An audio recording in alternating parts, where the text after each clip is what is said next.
That's right. The real business of the Trump visit took place today in the national capital. Prime Minister Modi and US President Donald Trump held extensive talks covering an entire spectrum of bilateral ties, including the key areas of defense, security, trade and investment, signaling a positive breakthrough in trade deal talks, even though there was no trade deal signed. Let's take a look at all that happened on day 2 of the Trump visit.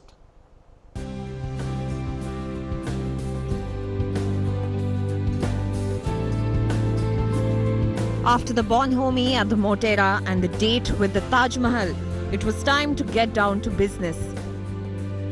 US President Donald Trump sat down for one-on-one talks with Prime Minister Modi at the Hyderabad House in Delhi.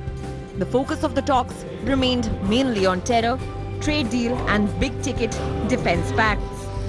Trump affirmed that the two countries' commitment to protect their citizens from radical Islamic terrorism. And the message to Pakistan was loud and clear.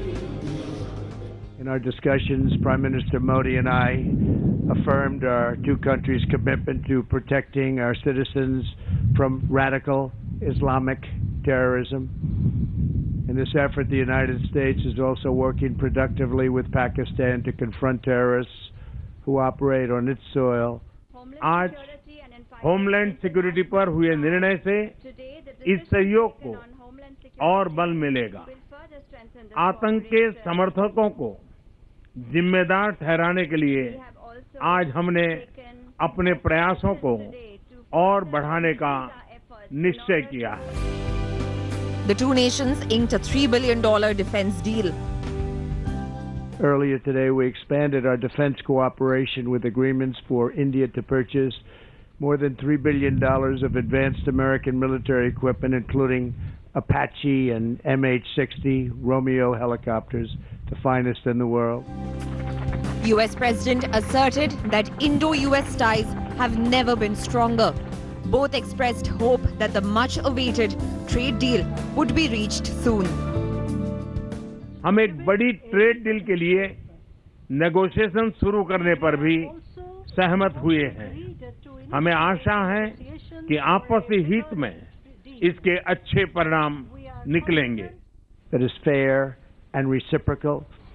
Our teams have made tremendous progress on a comprehensive trade agreement, and I'm optimistic we can reach a deal that will be of great importance to both countries.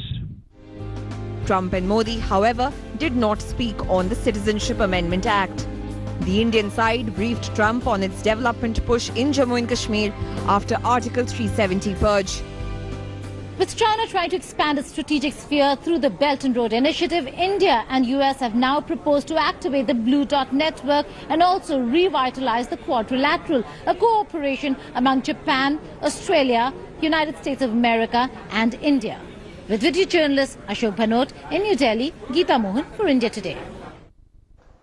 So what are the big takeaways from the 2-day Trump visit? Let's focus on that. Michael Kugelman, Richard Russo giving us an American perspective, G. Parthasarthi, Raj Chengappa with the Indian perspective. Michael Kugelman, your biggest takeaway from this visit. What's the biggest thing that has been achieved at the end of these 2 days in your view? Well, I think the big takeaway is that the relationship is still in a very good place, despite a number of strains in recent months, and despite the fact that this much elusive trade deal did not materialize. The relationship is clearly in a good place, and I think that was very clear from the optics, from what appears to be a very good bonhomie between Modi and Trump, and most importantly, the fact that you did have several deals, nothing huge, but several notable deals nonetheless, like the helicopter deal and a number of other modest, though nonetheless significant initiatives on a range of matters, from cybersecurity to cooperation on countering narcotics, that type of thing.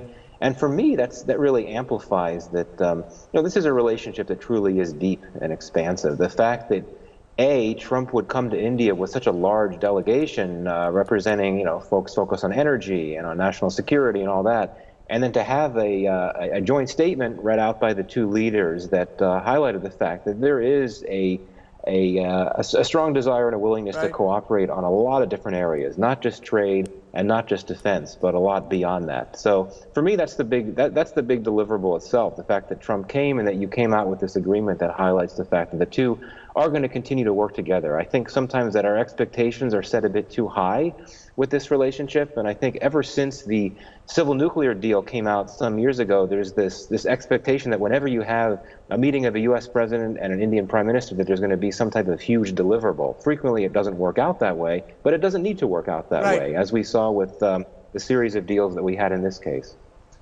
Rajdeep, do you see that as a deepening of the relationship, not just focusing on trade, but finding other areas of convergence as the big positive from this two-day visit? I quite agree with Michael. I mean, firstly, the president coming down here, standalone visit, spends 5 hours, if you calculate the time he spent with Prime Minister Modi on various talks, whether in Motera Stadium or, in Delhi. That's a lot of time for them to discuss. The fact that they didn't get stuck with a trade deal in that sense, though President Trump puts great emphasis on trade.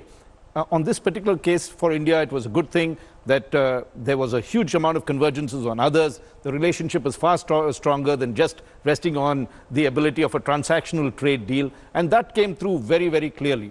Also on trade, very interestingly, Rajdeep, I was listening to the Foreign Secretary's briefing after that.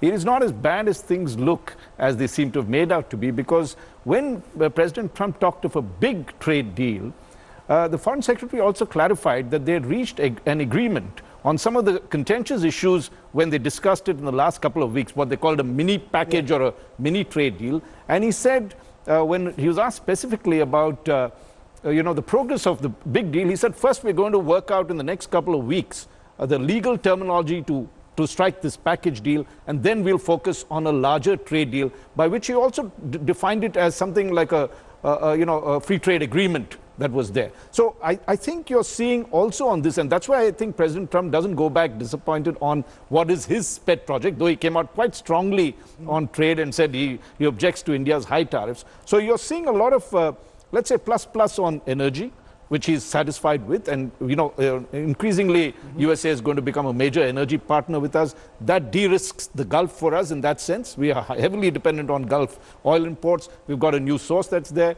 Then if you take a look at defense, their willingness now to elevate us to almost an ally in terms of the kind of equipment that U.S. defense is supplying to us. That enables another alternative in terms of this thing. And let's finally look at, there are other issues, but the Indo-Pacific alliance and the strategic alliance that we are looking at in terms of expanding our sphere in the Pacific, and therefore sending a clear message, an alternate narrative in terms of the Chinese acting as a balancing force of there. Early days, but yes, I think the seeds have been laid for that expansion that's there. Richard Russo, are you as optimistic as both Michael and Raj Chengappa appear to be? This is an election year. Come November, we don't know if Mr. Trump will be re-elected. Is this relationship predicated on the two individuals, Mr. Modi and Mr. Trump? To that extent, should we be waiting and press the pause button till we actually have a big trade deal, till we see what happens in November? Well, the trade deal, of course, we're all hoping that we do have an agreement to remove some of these recently introduced obstacles. I'm very, very concerned even if we get that small package of concessions, because India's own budget on February 1st increased customs duties in more than 60 product groups. The United States is doubling down on customs duties on steel and aluminum. So, we're sort of filling in the hole at the same time that both countries are still digging the hole deeper. So this trade issue, when we have two leaders that are very much focused on increasing exports and decreasing imports, there's going to be a natural tension there, which is not going to go away. But in terms of deliverables, visits like this, I think it's important to mention that just a couple of months ago, when we had the 2+2 ministerial here in Washington, the two governments knocked out a number of very important deliverables that concretize defense cooperation. And there's some other decisions and potential things coming up in the near future, concluding basic exchange and cooperation agreement on geospatial. Would India allow Australia to join the Malabar naval exercise and really add some operational status to the quadrilateral? So these visits, sometimes the more concrete deliverables as well, happen on the sidelines and in other meetings. But showing the leaders have that kind of bonhomie and provide the vision to the rest of the cabinet and senior administration, it's an important marker to lay down. Let me just play for a moment before I come to you, Mr. Parthasarathy, the other element, Kashmir and Pakistan. Since you are seen as one of the experts on that issue, listen in to what the US President had to say when specifically asked a question on Kashmir and the Pakistan equation. Listen in. India is, it's a brave nation too. There's no pullback from India. And we just hope, and I said I'll help, I'll do whatever I have to do if I can do that, because my relationship with both gentlemen is so good. But there has been difficulty in Pakistan, and we're seeing what we can do about it. Anything I can do to mediate, anything I can do to help, I would do. Anything I can do to mediate, anything I can do to help, I'm ready for it. How do you see it? Has Mr. Trump, right through this visit, played a very nuanced role when it comes to India and Pakistan? Says there are two sides of the story. Pakistan is a good friend. We're acting against Pak-based terror. We want peace and stability in the region. Has Mr. Trump, in a sense, laid out a marker there? We want both countries. We have different interests in Pakistan to those in India. I think let's be clear. Mr. Trump wants his troops out of Afghanistan with no, there may be a residual presence, but no operational fighting with the Taliban. A possible deal with the Taliban at the end of the month? No, the end of this month, and he wants the troops out. Yes, that's right, before his re-election in November. And it will be a very popular move because the Americans have been there 6 weeks recently. That's right, and it was one of his election promises. They're fed up of wars abroad. Yes. So I think that is something important to him. So he can't lose all his options to keep the Pakistanis on the not too happy. What is he said? I know it's not going to happen, but if you want, let me know. So it's. But here is a leader, Mr. Parthasarathy, who talks about radical Islamic terror and the threat it poses, and yet is striking a deal with the Taliban. Now, just a minute. He's talking of radical Islamic terror in a totally different That's context. right, in the context of ISIS and Baghdadi. In the context of Baghdadi. Yes. Here, I'm sure there will be safeguards built in to deal with the Taliban when they get their presence down. But the most serious problem we're going to face is that you have a divided government in Kabul. I mean, the president and the chief executive are daggers drawn.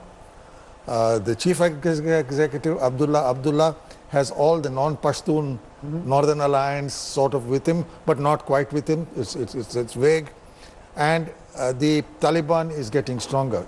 You have a much better trained Afghan army. We have equipped them to the extent we can with the attack helicopters. But we are not going to get militarily involved.